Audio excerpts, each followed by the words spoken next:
Welcome to our channel. Today we how to register with M1 Finance for Pi creation and allocation, full guide step by step clearly. To start, visit the M1 Finance website at www.m1finance.com. Once the homepage loads, locate the Get Started button and click on it. You will be prompted to create an account. Provide your email address and choose a strong password. After entering your information, click on Continue. Next, you will need to verify your email address. Check your inbox for a verification email from M1 Finance. Click the link in the email to confirm your account. Once verified, return to the M1 Finance website and log in with your credentials. Now, you will need to complete your profile. Enter your personal information, including your name, address, and date of birth. You may also need to provide your social security number for identification purposes. After filling out the necessary information, click on Continue.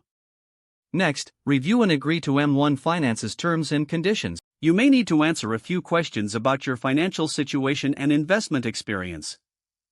Once completed, proceed to the next step. M1 Finance will then ask you to choose your investment objectives. Select the options that best fit your financial goals. Now, it's time to fund your account.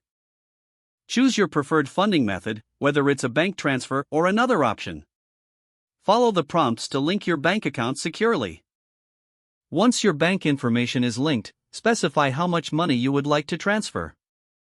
After completing the transfer setup, click on Continue.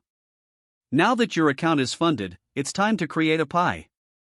A Pi is a personalized portfolio consisting of various investments. Start by clicking on Create New Pi from your dashboard. You will be prompted to select stocks, ETFs, or other investment options for your Pi.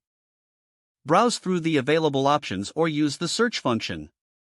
Add the investments you want in your Pi by clicking on the plus sign next to each option. Once you have chosen your investments, specify the target allocation for each. This will determine how much of your total investment goes into each option. Don't forget to like this video and subscribe to our channel for more step-by-step tech guides.